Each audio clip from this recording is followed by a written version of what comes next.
Samajwadi party Uttar Pradesh में साल 2027 के विधानसभा चुनाव और उससे पहले 2026 में होने वाले पंचायत चुनाव की तैयारियों में कवायद में जुट चुकी है। और इस बीच राष्ट्रीय अध्यक्ष अखिलेश यादव ने पार्टी के भीतर बड़ी सर्जरी कर दी है।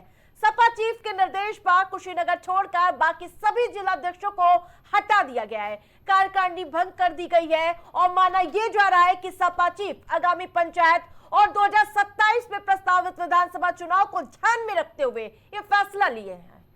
इसका असर दूर तक देखने को मिल सकता है। यूं तो समाजवादी पार्टी में ऐसा कोई विधान नहीं है कि एक व्यक्ति एक पद पर ही रह सकता है, लेकिन कुछ जिलों में विधायक और सांसद अध्यक्ष भी थे और ऐसे में माना जाता है कि कुछ जगहों पर एक व्यक्ति एक पद पर ही रहेगा माना जा रहा है। पंचायत चुनाव से पहले सभी चुनावी समीकरण साधते हुए अब नई टीम बनाएंगे, जिसके तहत जो आपको बता दें कि सियासी फॉर्मूला पीडीए को महत्वपूर्ण जगह दी जाएगी। तो चुनावी जो शोर के तहत अब पीडीए पर क्या जोर होगा? समाजवादी पार्टी की कार्यकारिणी भंग हो चुकी है और इन सब के बीच जो पार्टी में सर्जरी का काम किया जाएगा। लेकिन आपको मैं बताते चलूं कि अभी समाजवादी पार्टी में ऐसा कोई विधान नहीं है कि अगर एक पद पर कोई व्यक्ति है तो वो दूसरे पद पर नहीं रहेगा।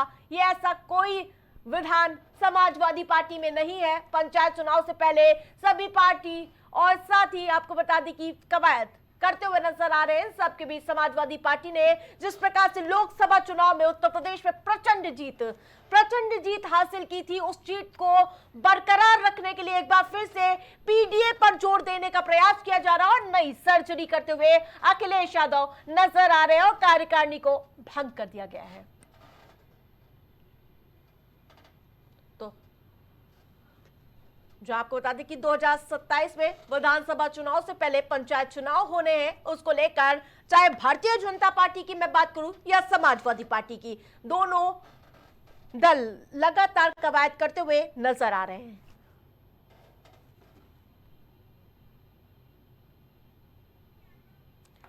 तो समाजवादी पार्टी से अतुल जी हमारे साथ जुड़ चुके हैं, बहुत बहुत स्वागत है आपका। लेकिन सबसे पहला सवाल यही है कि कार्यकारिणी के भंग करने के पीछे क्या है पार्टी की सर्जरी प्लान?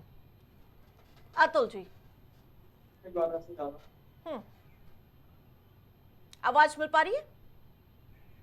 ठीक है, संपर्क नहीं हो पा रहा है, लेकिन संपर्क साधने का प्रयास करेंगे। लेकिन बड़ी बात यही है कि आखिरकार कार्यकारिणी भंग करने के पीछे क्या पंचायत चुनाव है या फिर 27 की बरसात?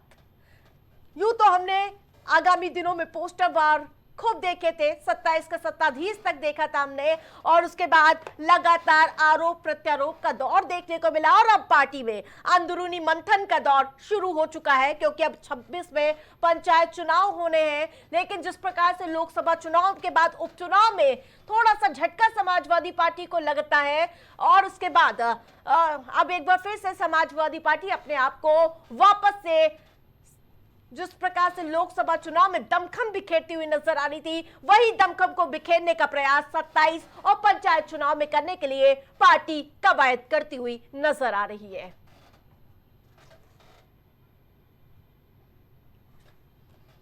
तो आपको बता दें कि लगातार कवायद का दौर देखने को मिल रहा है। अतुल जी का एक बार फिर से रुक करूंगी। अतुल जी, क्या आवाज मिल पा रही है हमारी?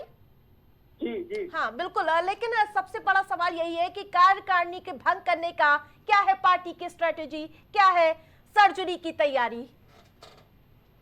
देखिए, जो समाजवादी पार्टी है वो अपनी 27 की तैयारियों में जुट चुकी है और हमें हर हालत में 2027 में सत्ता में आना है और हम अपनी तैयारियों के तहत नई ऊर्जा के तहत नए स्तर पर अगर जहां हमें लगता है कि कार्यकारिणी को नए सिरे से संगठित कर हमें चुनाव में जाना चाहिए, वहां पे हमें कार्यकारिणी भंग करी जा रही है और नए ऊर्जावान सबको मिल करके, चाहे पीडीए के अपने नारे के साथ में, समाज के हर वर्ग को जोड़ने के साथ में, सामाजिक न्याय के तहत हम सब लोगों को एकजुट कर सत्ता के लिए समाजवादी पार्टी जो जमीनी स्तर पर जो हमारे कार्यकर्ता हैं सभी को समान अवसर देते हुए हम ये अपना संगठन के बल पर हम 27 में सत्ता में आएंगे।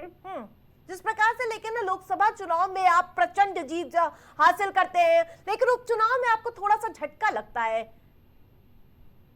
ऐसा नहीं है। हाँ। जो उपचुनाव थे उनमें सरकारी मशीनरी का पूरी तौर पे पुलिस है, प्रशासन है, इनका दुरुपयोग कर जो अगर सत्ताधारी पार्टी के द्वारा, भारतीय जनता पार्टी के द्वारा अगर कहीं चुनाव जीते गए हैं तो चुनाव जीते नहीं गए, उन्होंने लोकतंत्र की हत्या करी हुई है। चुनाव तो तभी जीता जा सकता है जब वो चुनाव निष्पक्ष रूप से हो, मतदाता भय मुक्त होकर के अपना मतदान करे। अगर मतदाता भय मुक्त होकर के मतदान ही नहीं कर पाएगा तो चुनाव का कोई मायने नहीं रखता है। भविष्य में भी हम आज ही जता रहे हैं कि जो 2027 के चुनाव में जो चुनाव आयोग है उसको अपनी निष्पक्षता दिखानी चाहिए और पूरी रूप से निष्पक्षता दिखानी चाहिए और भय मुक्त चुनाव कराने चाहिए। बिल्कुल। पीडीए को आपने लोकसभा चुनाव में जमकर और बम्पर धार दिया था, तो क्या लगता है जो नई टीम तैयार किया जाएगा, क्या पीडीए खास फोकस होगा उसमें? देखिए, पीडीए का नारा हमारा एक सशक्त नारा है, तो पीडीए में पिछड़े भी हैं, दलित भी हैं, अल्पसंख्यक भी हैं, आदि आबादी भी है, अगड़े भी हैं। तो हमने लोकसभा चुनाव में अगड़े समाज से भी समुचित टिकट दिए, पिछड़े समाज को भी टिकट दिए, प्रत्येक समाज से टिकट दिए। हमारे द्वारा एक जो हमने समाज के सामाजिक न्याय के पक्षधर हो, समाजवादी पार्टी पक्षधर है, सभी वर्गों को, कोई भी वर्ग इसमें अछूता नहीं था और सभी वर्गों को हमने समान रूप से दिया और सभी लोग हमारे जीत करके 37 सांसदों के रूप में लोकसभा में हैं। और आप देख पाएंगे यही फार्मूला हम 27 के चुनाव के लिए भी रखेंगे। सभी वर्गों, सभी जातियों का सम्मान होगा, कोई भी छूटेगा नहीं, चाहे वो स्वर्ण समाज से हो, चाहे पीड़ित समाज से हो, चाहे अनुसूचित समाज से हो, चाहे अल्पसंख्यक समाज से हो, सबको समान रूप से सबका साथ लेकर के सभी को हम सामाजिक न्याय के तहत टिकट देंगे और हम जीत हासिल करेंगे। ठीक है, तमाम अपडेट आपका बहुत बहुत शुक्रिया प्राइम टीवी से जुड़ने के लिए। तो आपको बता दें कि जिस प्रकार से चुनाव के शोर के बीच क्या पीडीए को धार दिया जाएगा, ये बड़ा सवाल होगा।